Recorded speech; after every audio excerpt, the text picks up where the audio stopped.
In just 4 minutes and 31 seconds, one exchange shattered 300 years of parliamentary protocol. Sir Keir Starmer didn't back down. He couldn't. Nigel Farage had touched the nerve that ended a Prime Minister's composure. Cameras captured the moment the Speaker's face went pale. The Commons held its breath. What did Farage say that made Starmer lose control so completely that he was forcibly removed from the chamber? At precisely 12:14 p.m. on Wednesday, December 11, 2024, the House of Commons was about to witness the most explosive PMQs confrontation in modern parliamentary history. What had begun as routine questions would end with a sitting Prime Minister escorted from the chamber by Black Rod, an unprecedented constitutional crisis. I watched from the press gallery as Nigel Farage rose from his seat. The Reform UK leader sat on the third row of opposition benches, his characteristic smirk already forming. At 60, Farage had perfected the art of political provocation. Today, he would push Britain's Prime Minister past the breaking point. "Mr. Speaker," Farage began, his voice carrying that distinctive mix of charm and menace.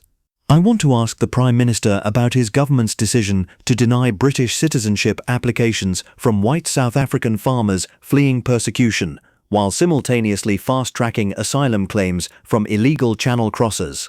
The question was a landmine, carefully constructed to explode regardless of response. Far-right talking points were obvious, but buried within was a legitimate policy question about asylum processing, disparities that Labour couldn't easily dismiss. Sir Keir Starmer rose from the government front bench, his face already showing irritation. The Prime Minister had dealt with Farage's provocations before, usually with dismissive condescension. Today would be different. "The leader of Reform UK," Starmer began, voice dripping with contempt, "continues to peddle dangerous far-right conspiracy theories that have no basis in immigration law or British values. His question is based on false premises and racist dog whistles." "Point of order, Mr. Speaker."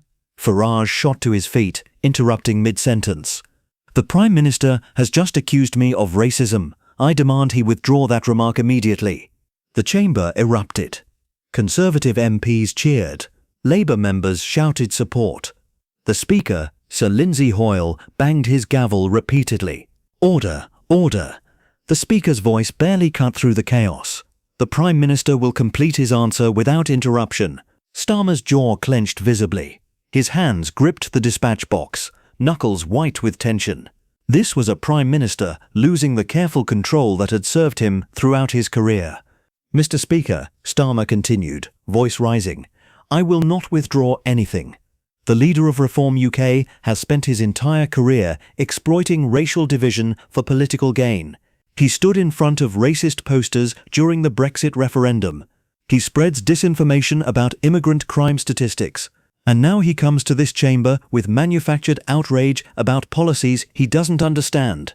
"Liar!" Farage's shout echoed through the chamber. The word hung in the air like a grenade. In parliamentary procedure, calling another member a liar is among the gravest breaches of protocol. It triggers immediate Speaker intervention and typically results in forced apology or suspension. But before the Speaker could respond, Starmer made the catastrophic error that would end his day in the Commons. "How dare you?" Starmer hissed, voice low and venomous. "You racist, xenophobic charlatan, you have poisoned British politics for a generation. You are a disgrace to this Parliament and a stain on British democracy." The chamber fell into shocked silence. In 300 years of parliamentary history, no sitting Prime Minister had ever used such language about another member. The unwritten rules of Commons conduct had just been obliterated.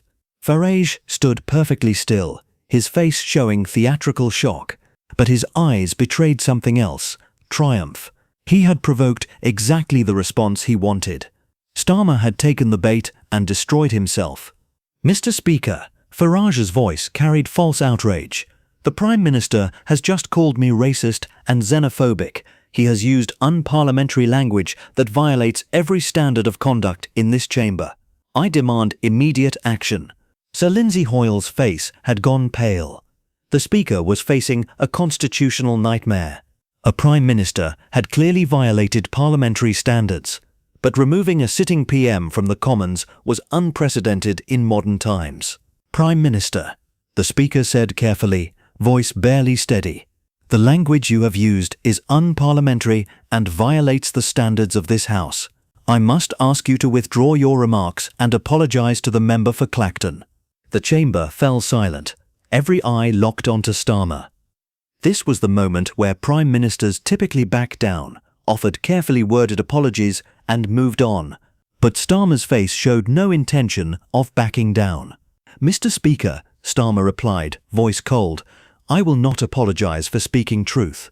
The member for Clacton has built his entire career on racial division and anti-immigrant rhetoric. If this House cannot handle honest assessment of his record, then parliamentary standards mean nothing. The defiance was stunning.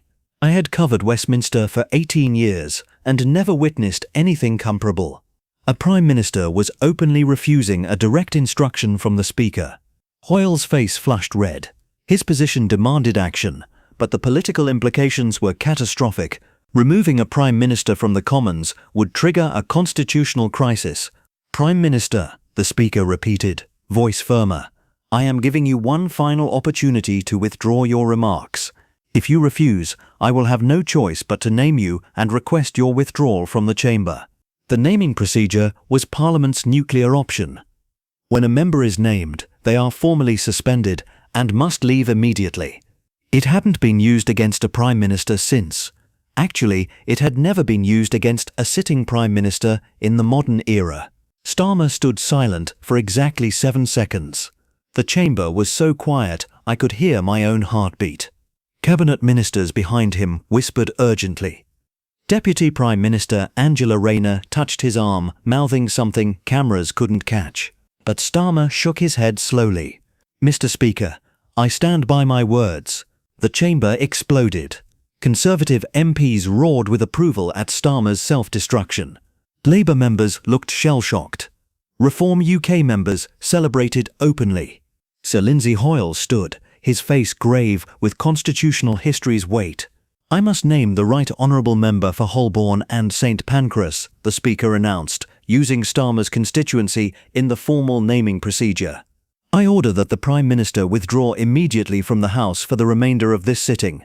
At 12:23 p.m, exactly 9 minutes after Farage's initial question, Black Rod appeared at the chamber entrance. The ceremonial officer walked slowly toward the government front bench. Every camera tracked his movement. Starmer gathered his papers with deliberate calm, refusing to show humiliation. He nodded once to Angela Rayner, who would now have to answer PMQs in his place. Then he walked toward the exit, flanked by Black Rod. As he passed Farage's seat, Farage caught his eye and smiled. That smile would be captured in photographs running on every front page the next morning. The image of a Prime Minister being removed from Parliament while the man who provoked him smirked in triumph. The moment Starmer exited, the Commons descended into chaos. Conservative MPs demanded his resignation. Labour backbenchers shouted that the Speaker had overstepped his authority.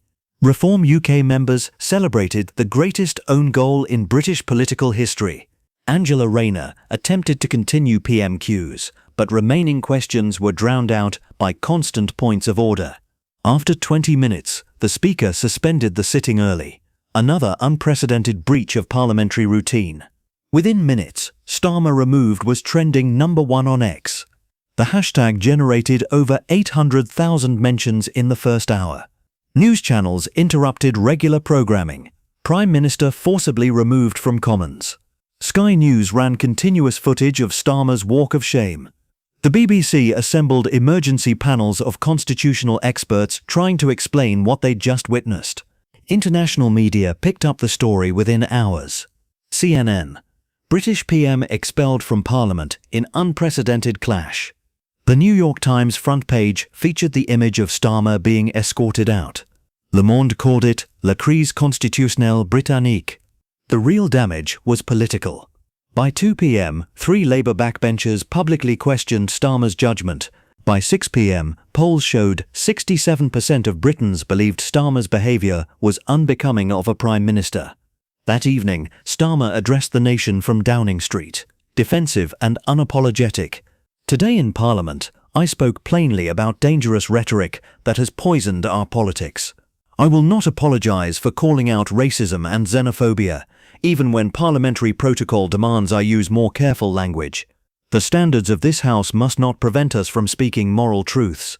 The defiance might have played well with his base, but constitutional experts were unanimous. A Prime Minister cannot simply ignore the Speaker's authority because he disagrees with parliamentary standards. Over the following week, the political fallout intensified. The Committee on Standards announced an investigation into Starmer's conduct. Labour's poll numbers dropped 5 points as voters processed images of their Prime Minister being removed from Parliament. Nigel Farage became the story's unlikely winner. He positioned himself as the victim of prime ministerial bullying who had simply asked a policy question. His Reform UK party saw a surge in donations and membership applications. Political analysts noted the tactical genius of his provocation. He'd asked a legitimately difficult question wrapped in inflammatory framing, knowing Starmer's temper would eventually break. On December 18th, exactly 1 week after the incident, the Committee on Standards issued preliminary findings. While acknowledging that Farage's question contained potentially inflammatory rhetoric, the committee concluded that Starmer's response had clearly violated parliamentary standards of conduct and respect. The recommended sanction was unprecedented: a formal censure of a sitting Prime Minister and a mandatory apology to both the House and the member for Clacton. Starmer faced an impossible choice: apologise and look weak, refuse and face possible vote of no confidence. After 3 days of internal party crisis meetings, he chose a middle path, a carefully worded statement expressing regret for the language used while maintaining the substance of my concerns about divisive rhetoric in British politics. It satisfied no one. His base felt betrayed. His critics dismissed it as insufficient. Parliamentary observers noted he still hadn't actually apologised to Farage directly. For Nigel Farage, December 11th became his finest hour. He'd done what decades of political opponents had failed to do: made Keir Starmer lose control so completely that the Prime Minister self-destructed on national television. The man who had thrived on provocation for 30 years had finally landed his biggest hit. The constitutional implications rippled for months. Legal scholars debated whether the Speaker had proper authority to remove a Prime Minister. Parliamentary procedure experts analysed whether Starmer's language actually violated standards or simply made MPs uncomfortable. But the human story was simpler. A calculated provocateur had found his opponent's breaking point and pushed until something snapped. A Prime Minister who prided himself on legal precision and emotional control had let anger override judgment. Sometimes political destruction takes years of scandals. Sometimes it takes 4 minutes and 31 seconds of losing your temper at exactly the wrong moment. On December 11th, 2024, Sir Keir Starmer learned that in British politics, the House always wins. And Nigel Farage learned that sometimes the best weapon isn't truth or policy, it's knowing exactly which buttons to push. The strongest position in politics isn't having the best arguments. It's having the discipline to never let your opponent see you lose control.